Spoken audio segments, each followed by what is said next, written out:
Friends, welcome back to your channel. तो आज हम फिर से लेके आए हैं आपके लिए very important question. Series number 11 है और इसमें हम नीट 2021 में आए हुए बायोलॉजी के पेपर 2 को हम डिस्कस करने जा रहे हैं। और ये आप एबीएबयू, AIIMS, BSc nursing, Uttarakhand BSc nursing में यूज कर सकते हैं। इंपॉर्टेंट चीज ये है कि इन क्वेश्चंस की रिपीट होने की चांसेस बहुत है किसी भी नर्सिंग एग्जामिनेशन की। हमने सारे क्वेश्चंस को बहुत ही डिटेल डिस्कस किया है और उसमें फिर से बहुत से क्वेश्चंस बनते हैं जिसके आंसर्स हम आपको प्रोवाइड कर रहे हैं।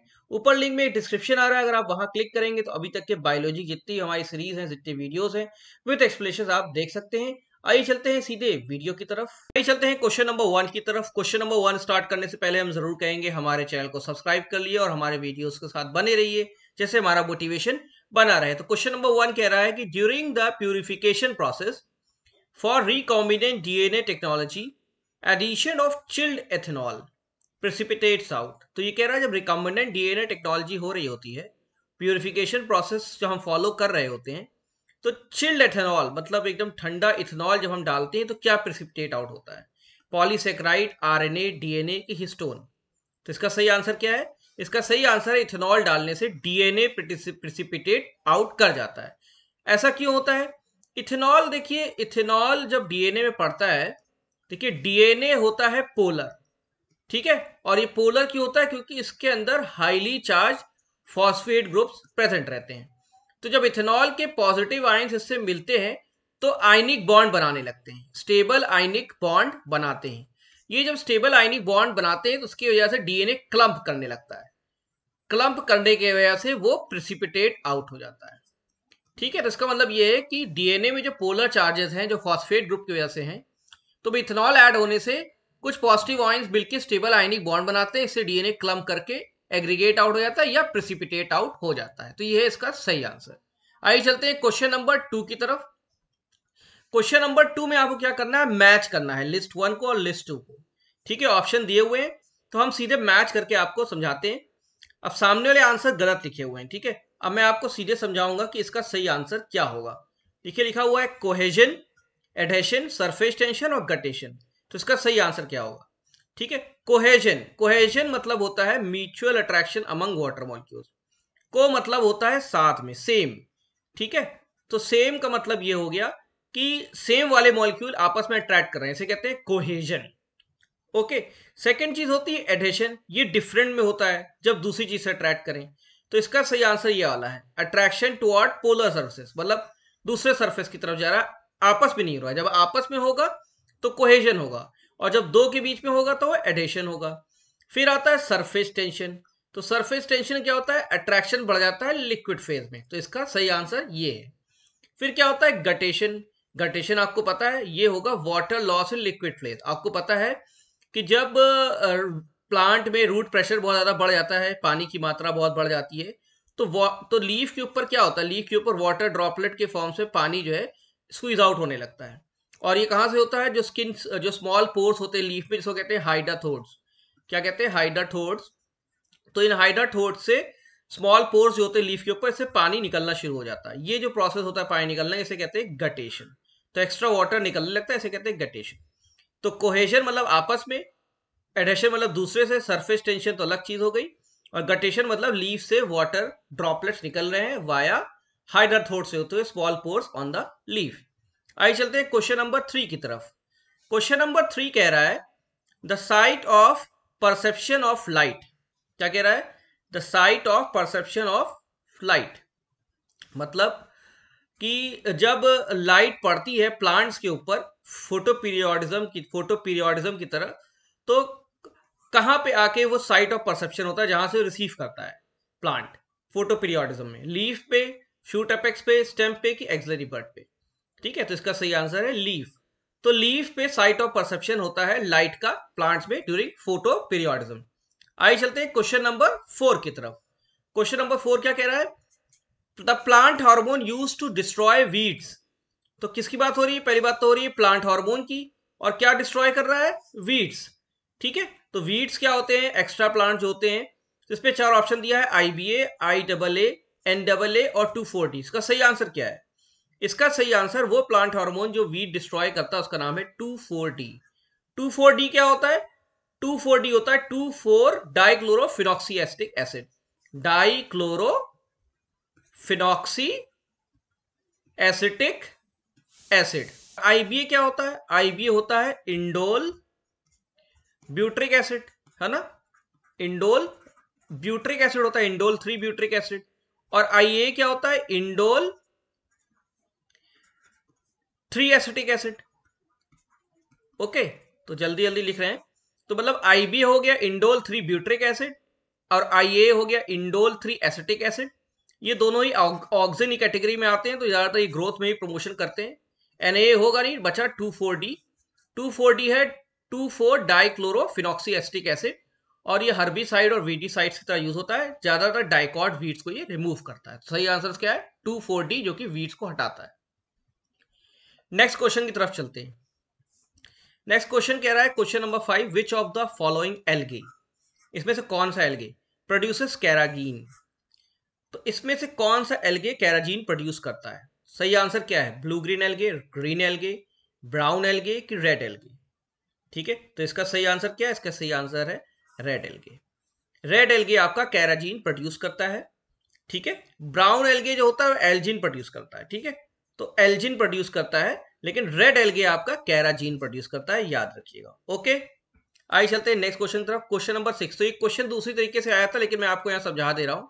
इसे पूछा गया है कंप्लीट द फॉलोइंग चार्ट। इस चार्ट को कंप्लीट करना है, और एक किस पे बात हो रही है? सेंट्रल डॉगमा पे। तो ये टर्म याद रखिएगा, सेंट्रल डॉगमा भी बहुत इंपॉर्टेंट टर्म है, यूज होता है, जो कि पूरा डीएनए से रेप्लिकेशन, ट्रांसक्रिप्शन, ट्रांसलेशन, सारे प्रोसेस को सेंट्रल डॉगमा कहते हैं। तो कह रहा है डीएनए से डीएनए बन रहा है, डीएनए से मैसेंजर आरएनए बन रहा है, मैसेंजर आरएनए से क्या बनेगा? तो इससे बनेगा आपका प्रोटीन। अब बात समझिएगा, डीएनए से डीएनए बनेगा सबसे पहले, तो इसे क्या कहते हैं? रेप्लिकेशन। ठीक है, एक स्ट्रैंड डीएनए का दूसरा स्ट्रैंड बना रहा है, इसे कहते हैं रेप्लिकेशन। डीएनए से मैसेंजर आरएनए बनेगा, न्यूक्लियस के अंदर होता है, इसे क्या कहते हैं? ट्रांसक्रिप्शन। ट्रांसक्रिप्शन। ठीक है, फिर मैसेंजर आरएनए मूव आउट करता है, साइटोप्लाज्म में जाता है, न्यूक्लियस को छोड़ के मैसेंजर आरएनए से बनाता है प्रोटीन। इस प्रोसेस क्या कहते हैं? ट्रांसलेशन। ठीक है, तो ये रेप्लिकेशन, ट्रांसक्रिप्शन, ट्रांसलेशन के बाद क्या बनता है? प्रोटीन।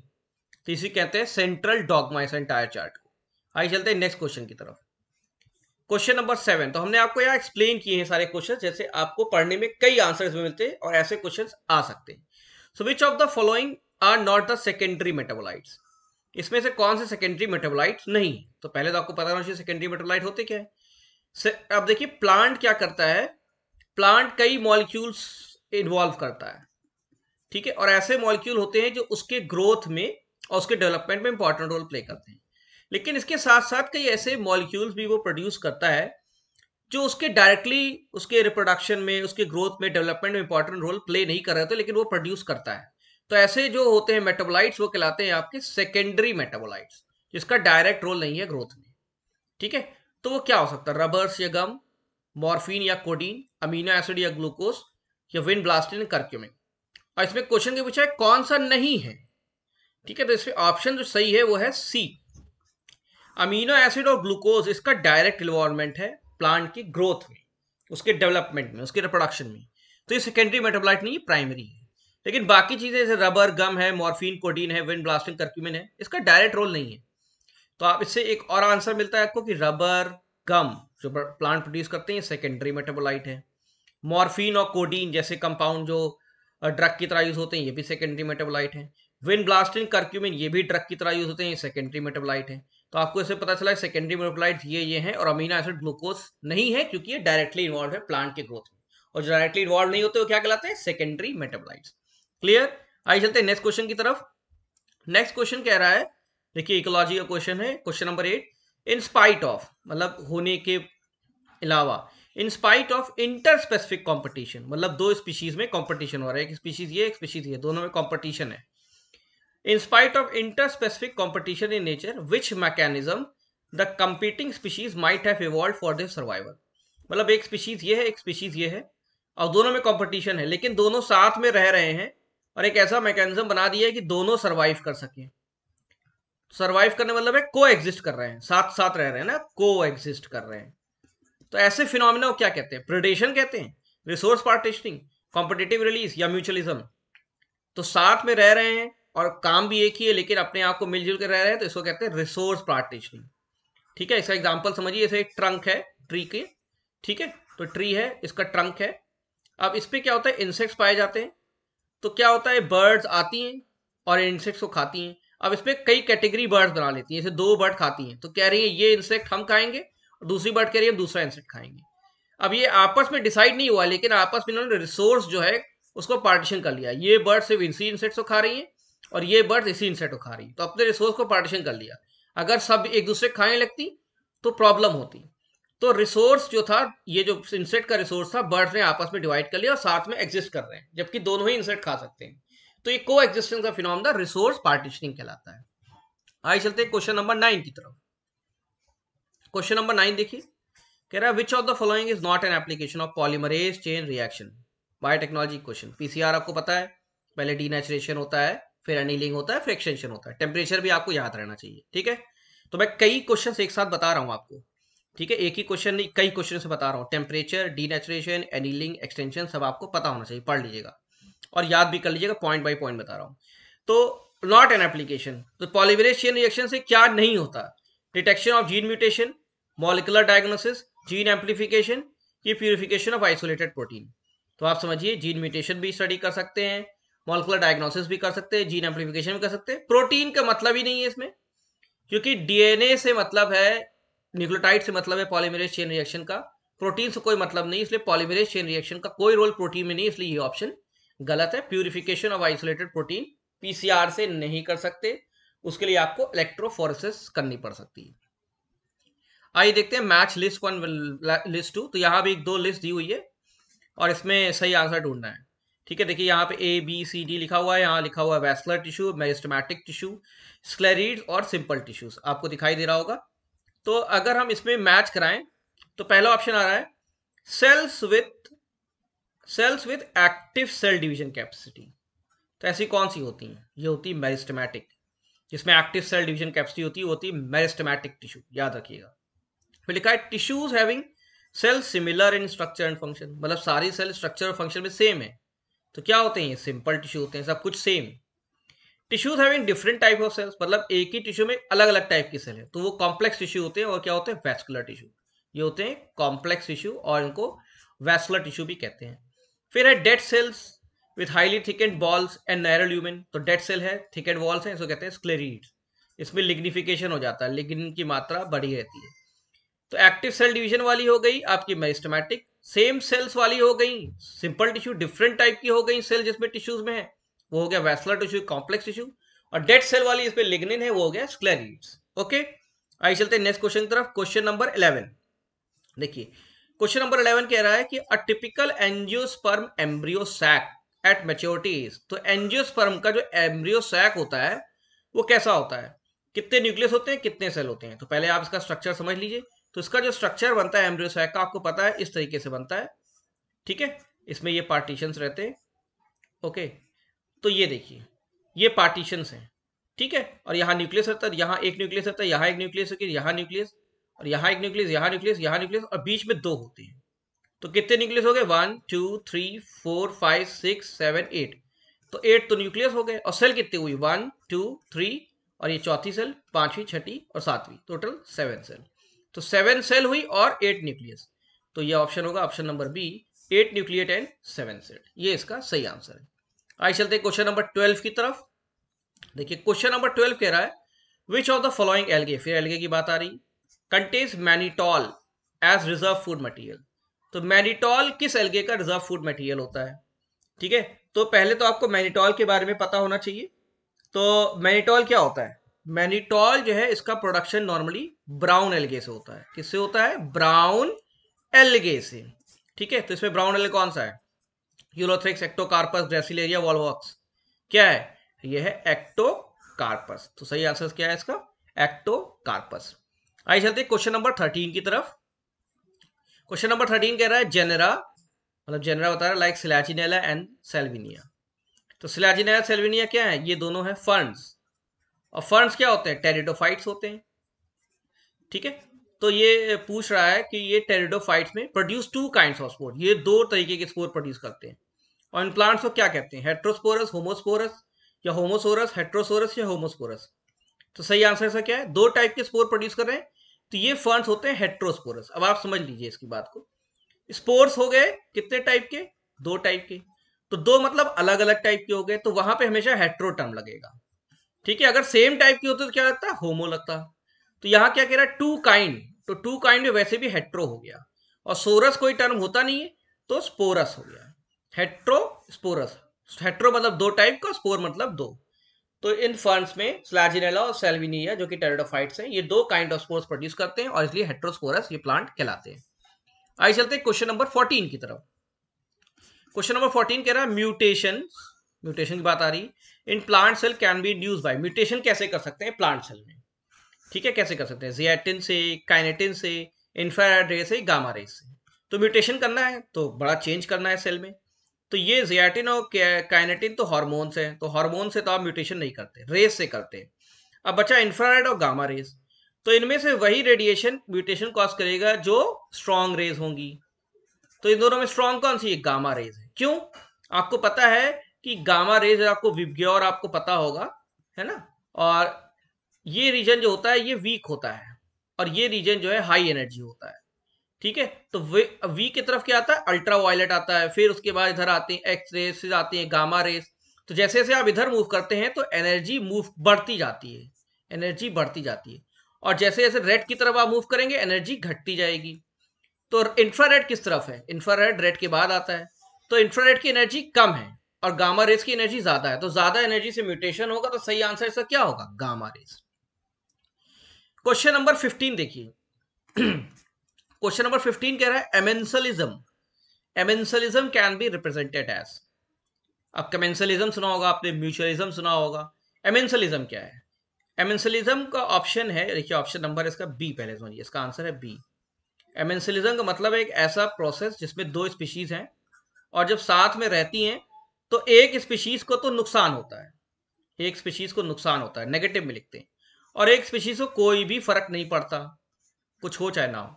जैसे इसका एग्जाम्पल है, जैसे पेनिसिलिन है, पेनिसिलिन एंटीबायोटिक का नाम सुना आपने, तो ये जब जो अलेक्जेंडर फ्लेमिंग ने ग्रोथ कराई थी बैक्टीरिया पे, स्टेफिलोकोकस पे, तो उसकी ग्रोथ किल हो गई थी। तो पेनिसिलिन क्या करता है, पेनिसिलिन जब आता है तो बैक्टीरिया की ग्रोथ को खत्म कर देता है, तो बैक्टीरिया क्या हो गया, नुकसान हो गया, नेगेटिव में चले गए।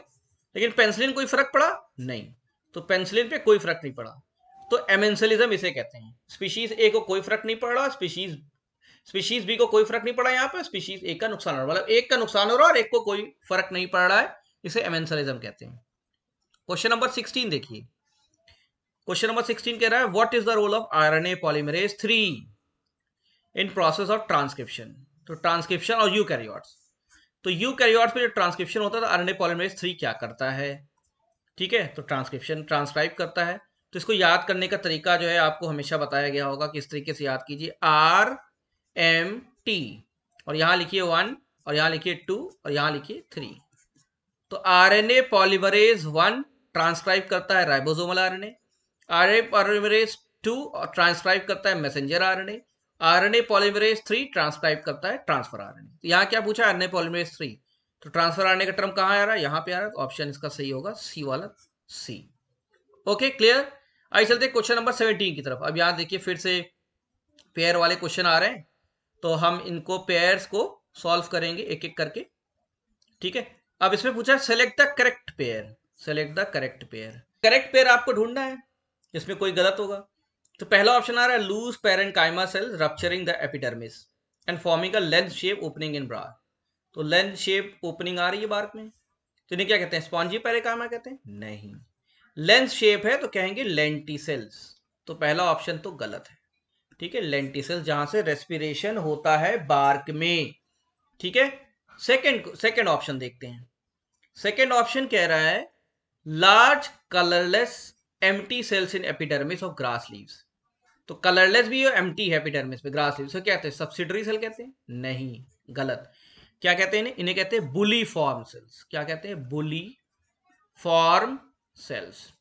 ठीक है, तो लार्ज कलरलेस एम्प्टी सेल्स इन एपिडर्मिस क्या कहलाती हैं आपकी, बुली फॉर्म सेल्स। ठीक है, तो दूसरा ऑप्शन गलत हो गया। तीसरा ऑप्शन देखते हैं। तीसरा ऑप्शन कह रहा है कि dicot leaves vascular bundles are surrounded by large thick walled sales.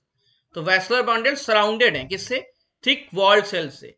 इसको क्या कहते हैं, कंजक्टिव टिश्यू, नहीं, इसको कहते हैं शीथ सेल्स। क्या कहते हैं, शीथ सेल्स। ठीक है, और चौथा है cells of medullary rays that form the part of cambial ring, ये होता है इंटरफेसिकुलर कैम्बियम। तो ये आंसर सही है, interfascicular cambium is the right answer. Number 18 देखिए, थोड़ा सा ये recombinant DNA technology biotechnology question है। क्वेश्चन समझिएगा पहले। प्लास्मिड है, प्लास्मिड का नाम दिया है BBR322, PST1 restriction enzyme site है और जीन है एम्पिसिलिन रेजिस्टेंस। तो इसमें क्या है, एम्पिसिलिन रेजिस्टेंस जीन है, ठीक है, कॉन्फर्स एम्पिसिलिन रेजिस्टेंस। तो प्लास्मिड है जिसमें PST1 restriction enzyme site, gene ampicillin. अगर कहा if this enzyme is used for inserting a gene for beta galactoside, तो जीन इंसर्ट कर रहे हैं बीटा गैलेक्टोसाइड की प्रोडक्शन की, तो रिकम्बिनेंट प्लास्मिड कैसा होगा, ठीक है। तो आपको पता है कि प्लास्मिड में PST1 लगा हुआ है, ठीक है, एम्पिसिलिन रेजिस्टेंस, और इसकी जगह आप लगा दे रहे हैं दूसरी जीन बीटा गैलेक्टोसाइडेज की। तो जैसे ही बीटा गैलेक्टोसाइडेज की लगेगी तो ये पोर्शन काम करना बंद कर देगा, ठीक है, इस जीन के आते। तो रिजल्ट क्या होना चाहिए इसका, इसका रिजल्ट ऐसा होना चाहिए कि अब इसको काम नहीं करना चाहिए जो ये काम कर रहा था। तो ये काम क्या कर रहा था, एम्पिसिलिन रेजिस्टेंस प्रोवाइड कर रहा था। तो इसका सही आंसर क्या होगा, it will not be able to confer ampicillin resistance to the host cells. Number 19 देखिए, DNA fingerprinting involves identifying difference in some specific region in DNA sequence. तो डीएनए फिंगरप्रिंटिंग की बात आ रही है, कह रहा है कि डिफरेंसेस आइडेंटिफाई करता है स्पेसिफिक रीजन में, किसके, पॉलीमॉर्फिक के, सैटेलाइट के, रेपिटेटिव के, कि सिंगल न्यूक्लियोटाइड, किसके में स्पेसिफिक रीजन में डिफरेंसेस आइडेंटिफाई करता है, ठीक है। इसमें सैटेलाइट डीएनए में आप कंफ्यूज होंगे, लेकिन सही आंसर इसका क्या, रेपिटेटिव डीएनए में डिफरेंसेस को आइडेंटिफाई करता है। आइए चलते हैं क्वेश्चन नंबर 20 की तरफ। तो ये एक्सप्रेशन दी हुई है एक्सपोनेंशियल ग्रोथ एक्सप्रेशन की, NT equal to N0 ERT, ये इकोलॉजी में इक्वेशन रहती है। अब ये कह रहा है कि ये इसमें E क्या होता है, E, ठीक है। तो ये मैथमेटिक्स का क्वेश्चन है एक तरीके से, उसका क्वेश्चन ही नहीं बायोलॉजी का। तो बेस ऑफ ज्योमेट्रिक एल्गोरिथम है कि नंबर एल्गोरिथम है कि एक्सपोनेंशियल है कि नेचुरल है। अब देखिए यहाँ एक्सपोनेंशियल लिखा हुआ है ग्रोथ इक्वेशन, तो ये एक्सपोनेंशियल एल्गोरिथम है। तो सीधा सीधा आंसर इसका एक्सपोनेंशियल लॉगरिथम। तो फ्रेंड्स हमारे थे आज के क्वेश्चन, ऐसे क्वेश्चन हम आपको जल्दी जल्दी प्रोवाइड करने वाले हैं। बने रहिए हमारे चैनल के साथ, सब्सक्राइब कर लीजिए। Thank you very much and